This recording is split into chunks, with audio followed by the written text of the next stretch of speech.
at the Global Gurus podcast, Thought Leadership in 15 Minutes. Welcome to our podcast. So today we are usually having conversations with thinkers that are shaping the future of leadership in business. And of course, every episode, we ask our guests only 3 questions. What's the biggest problem that you see right now? Okay, what is the original methodology that you've built to solve this problem? And how are you applying it to create measurable real results in the real world?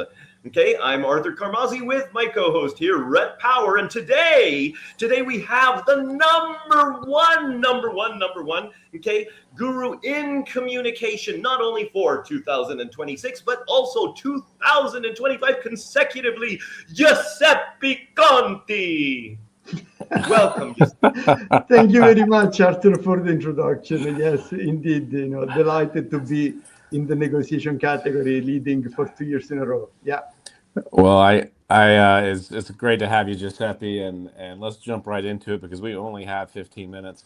I wish I got to bottle up some of that enthusiasm, Arthur. I mean, that is incredible. We need to sell that enthusiasm around the world. There you go. Giuseppe, just watch the podcast.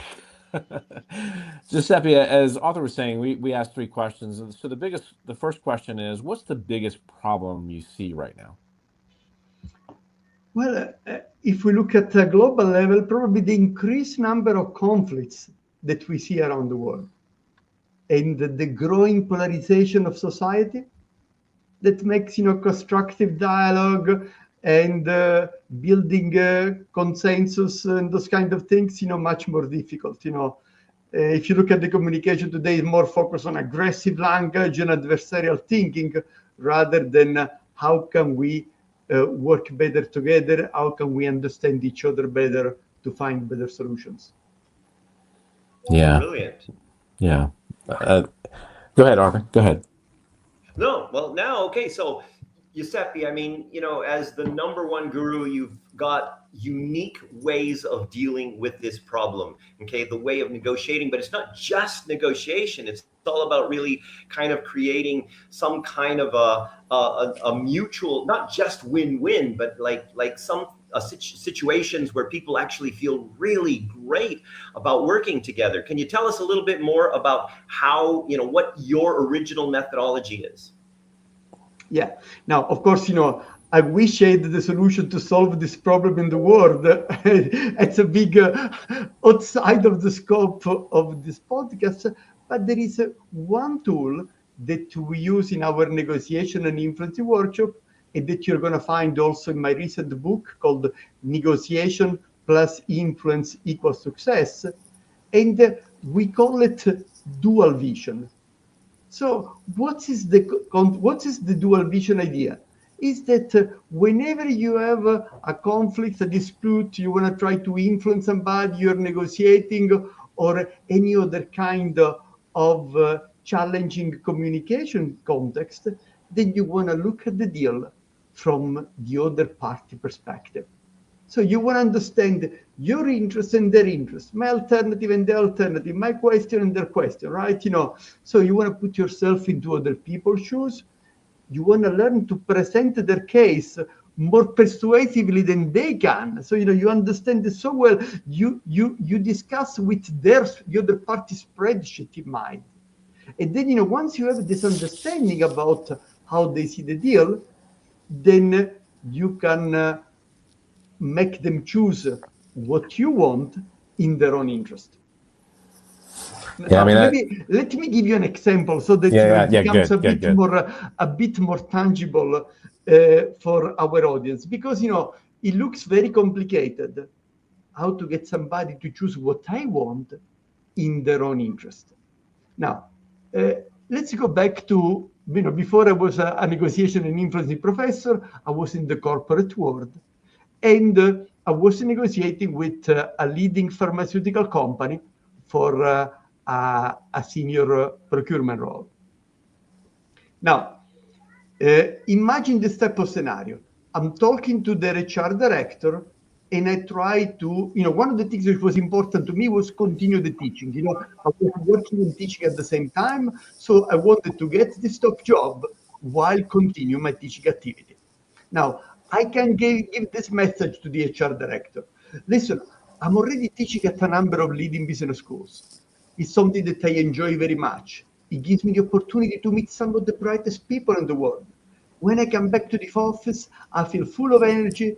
There is something that I learn every time. So, we have to make sure that I keep doing this. So I want to ask you that we have something in the contract which states that I can continue this teaching activity at the top 10 business schools in Europe. Now, you see, all this is true, but is not persuasive. So Okay. if I now think about the other side perspective and I reformulate my message, then the same message may sound like this. I'm already teaching at a number of leading business schools. It's a great opportunity to build the brand of your company with some of the brightest people in the world and to attract talents into the company. For instance, with my current employer, this year we hired 4 MBAs from IMD, one from INSEAD. We did an activity with the Oxford students in Dubai. There is a huge value in my presence in those leading business schools. We should definitely continue to do it.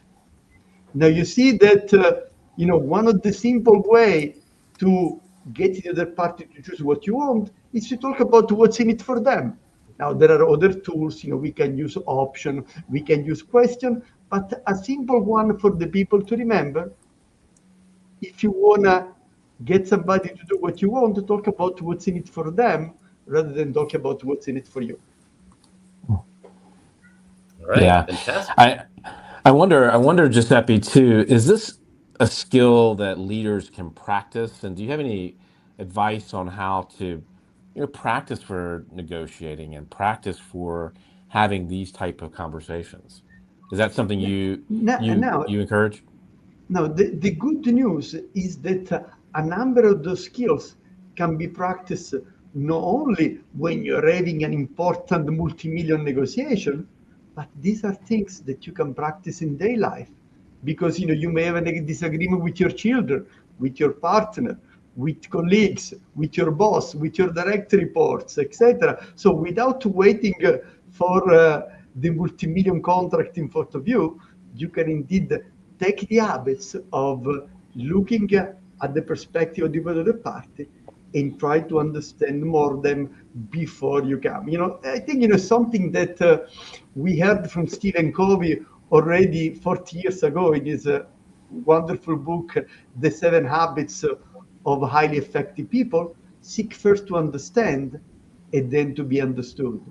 So one of the concrete changes that I see with the people attending my workshop is that they focus less on arguments and more on question and active listening.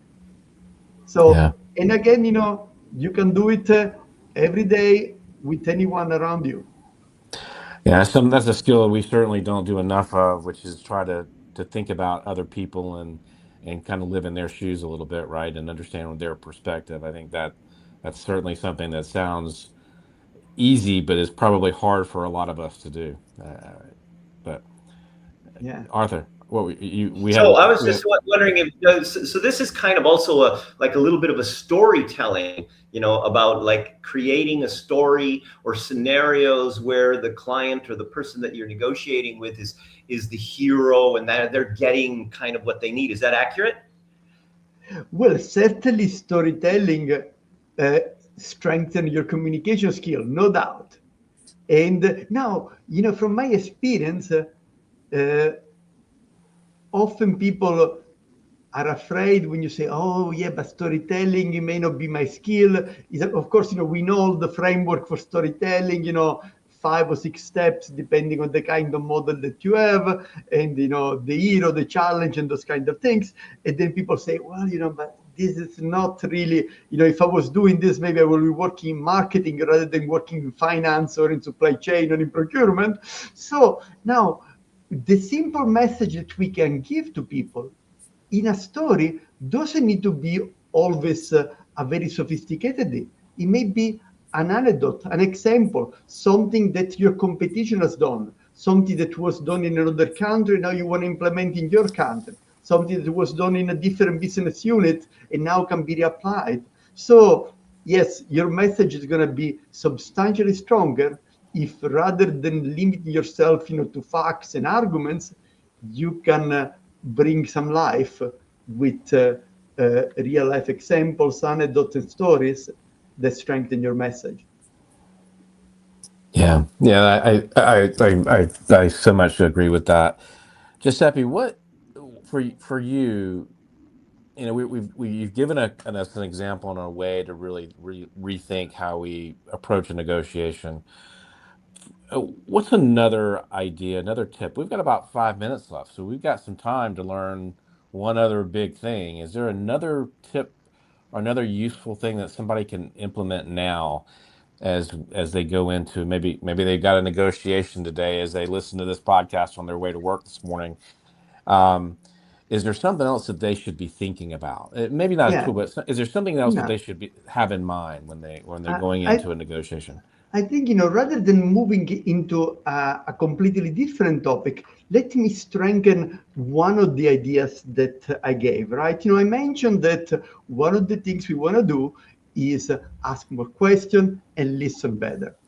Now, there are a couple of listening techniques that became very popular also thanks to some recent books, like labeling, mentioning one word that the other person maybe repeating the critical word that somebody else mentioned. You also heard about paraphrasing, which is summarizing what somebody else said in a limited number of words. Let me give you a fair technique that is less known and that can strengthen further your listening. It is called on one end, on the other end. So once you get a message, then you start summarizing it in a way which makes it simple for the other party to categorize the good and the bad category. Now, the interesting part is that the person are going to talk about what you put at the end. So I could give a business or a private example. Which one do you prefer me? Do you want me to use a business example or a private example? Let's do a business. Let's do a business example, right?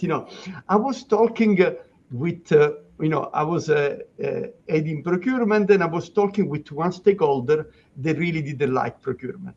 So he was telling me, Giuseppe, I really find working with procurement so difficult. You have so many processes, you're so slow, compliance, 3 bids, all those kind of things. It's a nightmare to work with procurement. I know that you could help me to choose the right supplier and to get more value for my budget. But, when I look at how difficult it is to work for you, I'd rather do the work on my own and then ask for forgiveness. Now, a very negative kind of message. Now, let me apply the technique. Well, thank you, Jack, for your openness. I appreciate it. So if I understand correctly, on one end, you find working with procurement slow, difficult, complicated, 3 bids, compliance, and all those kind of things. But on the other end, we can help you to choose the right supplier and get best value for the budget. Yes, and I never get enough budget, etc. So yeah, I really need to maximize my budget. So you see, from a negative kind of message, then you shifted the discussion to the few positive elements which were there.